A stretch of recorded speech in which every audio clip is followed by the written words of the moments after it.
Anthony Sarlo is going to be out the remainder of spring with his foot injury. Just wanted to give you guys an update on that.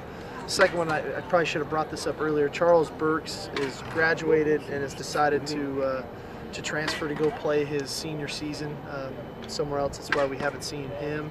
And I don't have an update on Bryce Dixon for those of you that want to ask me that question. So, as far as practice, I thought the defense came out with really good energy from the start, and then finished with great energy. You know, I mean, I thought they really played well. I thought that John Plattenberg has been a guy I should have probably mentioned after day one, just his maturity and his body changing. It showed again today. He made a heck of a play on the last play to knock the ball loose to win the period, three plays to 2, which was a great win for the defense, really by him. So from an offensive standpoint, you kind of tell 2 days of installation, a little too slow for our liking. You know, I mean, we're still kind of, you know, we got a lot of people kind of doing some new things. It's taking a minute just getting lined up. We need to improve upon our efficiency that way here, getting into Saturday and into next week. Obviously, we saw Dory on offense today. Had some moments where he's really making some plays. Had some other moments maybe we didn't get him the ball we would have liked. But all in all, you know, we had a day on offense and then a day on defense on Tuesday. He'll be back on defense this weekend. Outside of that, 2 really good competitive, kind of hard-fought practices, even though we're only in helmets. I thought the guys are really flying around. It's been intense. We'll get to put shoulder pads on for Saturday, and it should be a good day.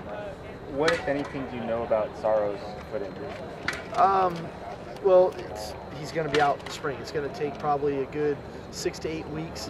There's a small crack in his foot that we just want to make sure heals properly and gets healed. You know, he probably could play. I know he could play, but we want to make sure that the thing heals and heals properly so that when August rolls around, he's just 100% and we're not dealing with the thing.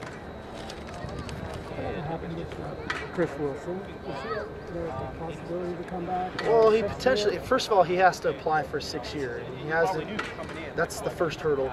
The second hurdle is, okay, you get granted a 6-year, then what do you do? Do you decide to stay here and play here? Do you decide he's graduated, he has an opportunity to go play somewhere else? He has to make that decision. So, but the first hurdle is getting granted a 6th year first.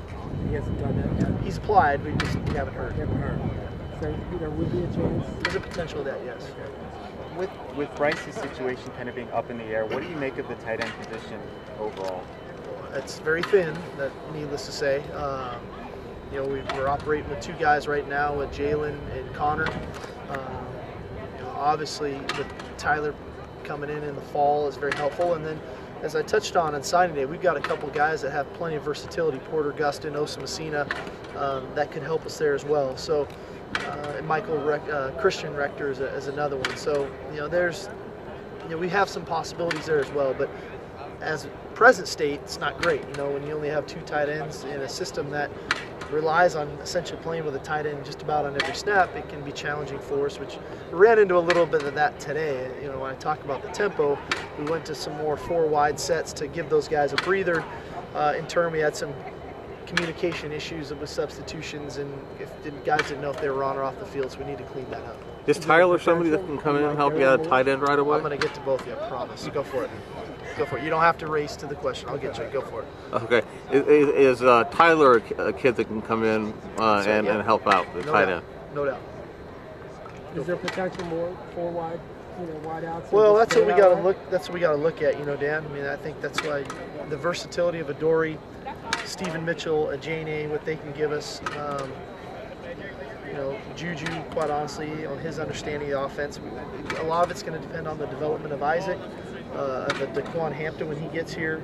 Obviously, we know what Darius can do on the perimeter. So there's plenty of question marks that way. And again, we're day 2 into this thing. We're still just in helmets. Have to see how all of that affects our run game. We know the threat it can give us in the passing game, getting all that speed on the field, but we don't want to lose our run game. That's important to us with the tight end on the field. So we'll see. I had to do this 1 year at Washington where, for a variety of reasons, we went this way, and we went with more of a 3 wide receiver, 2 back set, with the second back being a full back that was really versatile. We're fortunate to have Soma and Jaleel that could potentially do that as well. So again, we're just in the beginning stages of figuring out the personality of this team and getting an idea of who we are and what we can be. We have to look at all those possibilities, because even with all those guys, there's no telling. Week one, we get 2 injuries and we're forced into that situation. So we have to start preparing for it now.